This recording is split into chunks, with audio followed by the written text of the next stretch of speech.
The inaugural season of the Longevity World Cup has officially concluded, and huge congratulations to Mike Lustgarten for taking first place overall. Mike has been working hard at optimizing his biology for a long time, and most impressively, he's prevented an increase in his phenotypic age, and I'll explain what that really means soon, for 7 years in a row.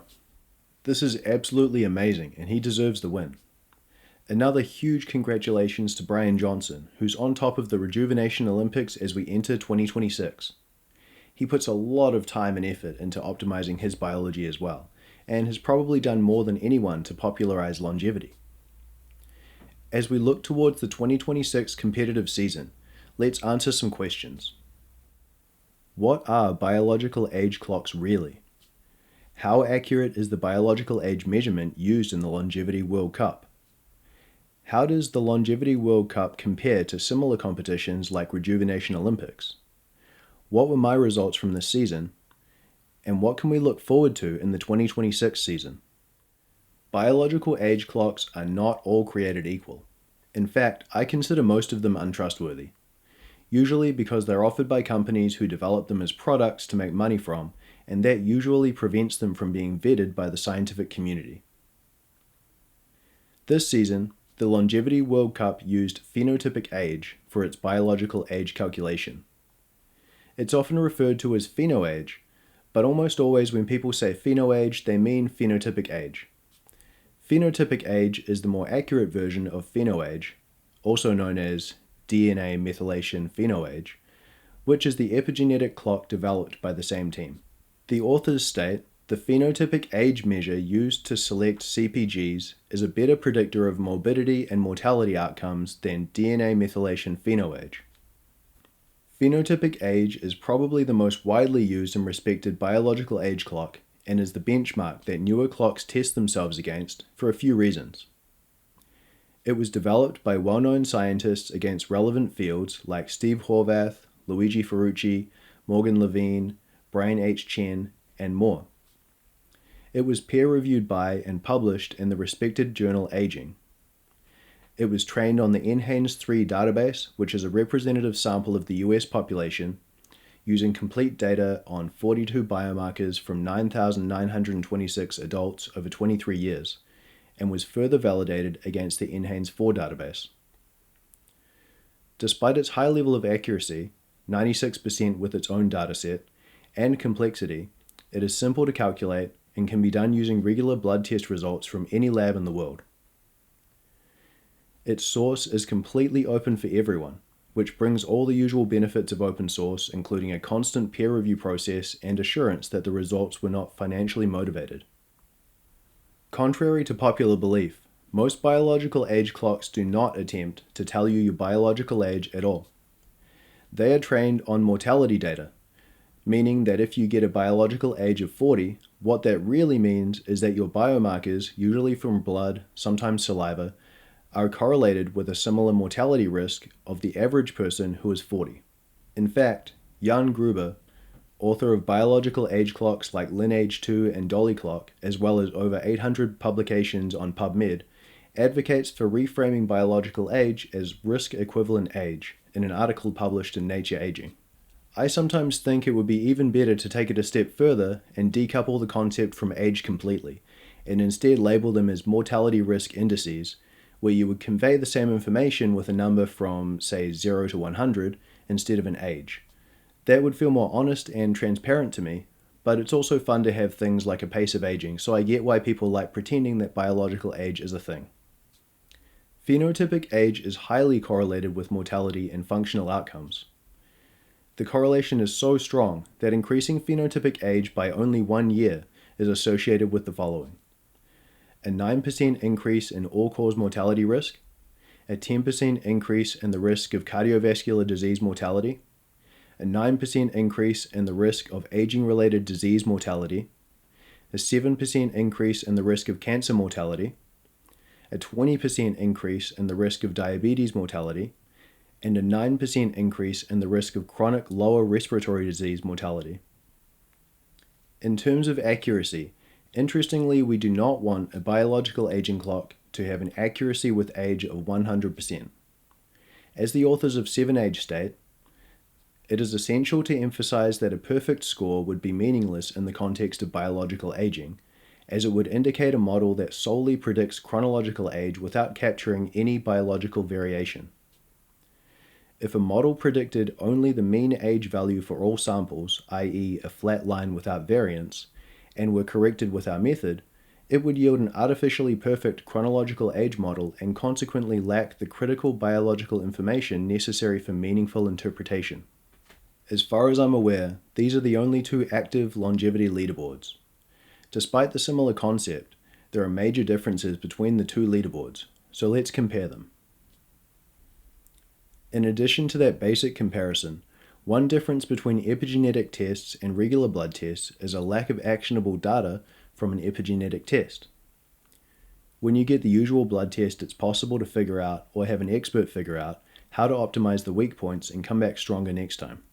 If your glucose is high, you can work on your insulin sensitivity, maybe by using a CGM like I did recently, to see how your body reacts. If your CRP is high, you can look at reducing body fat or supplementing curcumin, etc.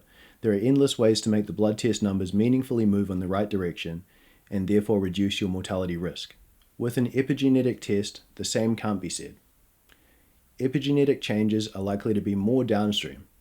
The epigenetic damage is accumulating because there are suboptimal conditions in the body, which can often be identified with a normal blood test. Knowing just your biological age will not enable you to make any insights into how to improve that number. Hey, your biological age is higher than your chronological age. That's not good. Oh dang, how do I fix it? Get healthy. Here's how to generally get healthy. Oh, but what about me specifically? Like, what caused me to age faster? Your genes, PCDHGA1, CDH22, OR10K2, and ATP4B, aren't methylating properly. Oh dang, how do I fix it? Get a blood panel. I did an epigenetic test through Do Not Age, which was a repackaged Moodoo Hub test, and the results seemed pretty unreliable. They made a new app when they rebranded from Moodoo to Moodoo Hub, and I still have both apps, so I have the exact same test from the same sample at the same company, and one of them shows a hearing age of 31.6, but the other shows 48. The authors of PhenoAge themselves mention it in the paper. Measures of physiological dysregulation will be better predictors of transition to the next stage in the aging trajectory, i.e. morbidity and mortality, than will measures of age-related molecular alterations like DNA methylation PhenoAge. More specifically to these competitions, there are differences in the way the winners are calculated, which can limit the transparency. In the Longevity World Cup, the number you see is the lowest age for that year, not the latest one or an average. In the Rejuvenation Olympics, it's a bit more complicated. The list is ordered by the average pace from best 3 tests over 2 years. That goalpost has shifted over time, as has the level of transparency on the leaderboard, as we can see from the screenshot from 2024 showing the old percentage improved column and no 2-year limit. Given that it is a very expensive test to do, that time limit disincentivizes competition from those who aren't rich enough to keep that up regularly. The Longevity Cup has an even shorter time span of only 1 year, but it is also either free or cheap to do, and isn't locked into one provider. Those kinds of changes and others behind the scenes seem to be why the founder Dr. Oliver Zollman left the project in March 2025. You might see some familiar names in that original leaderboard, like Siim Lund, Dave Pascoe, and even the Longevity World Cup winner Mike Lustgarten. Mike currently sits in 159th place in the Rejuvenation Olympics, but he historically sat in 9th place, showing the huge differences between the two competitions. So what happens if we do the same comparison the other way? Brian Johnson posted the results of 2 blood tests online last year, so we can easily plug those in and figure out his position on the Longevity World Cup. The best blood test of the 2 he posted would get him into 102nd place. We can do the same thing with the historical winner of the Rejuvenation Olympics, Siim Lund, who publicly did a comparison of his blood results with Brian's last year. He would be in 7th place if he entered, which is interesting because it makes him one of the few people who has been in the top 10 in both competitions. Dave Pascoe is doing great too, with a historical 5th place in the Rejuvenation Olympics and a current 19th place in the Longevity World Cup, Top 20 in both competitions is incredible. Great job, Seam and Dave. So how do I stack up? I haven't entered the Rejuvenation Olympics, so I don't know how I would be doing there. I think it's interesting, and I was close to entering at one point when they had a sale, but even at 50% off, it was very expensive. In the Longevity World Cup 2025 season, I actually have a divisional win. I got number 1 in the Millennials Open League. I also placed top 10 in the Open Division at number 8 and number 35 in the Millennials Generation. In the Ultimate Division, I finished at number 73 overall and number 61 when ranked by Pace of Aging. When I entered, I was at number 49 overall, but that gradually sank down as more people entered above me, which is great for the competition and makes me more determined and inspired for next season. In 2026, the Longevity World Cup will be switching to a different aging clock for its main competition, but the phenotypic age will continue as a secondary competition.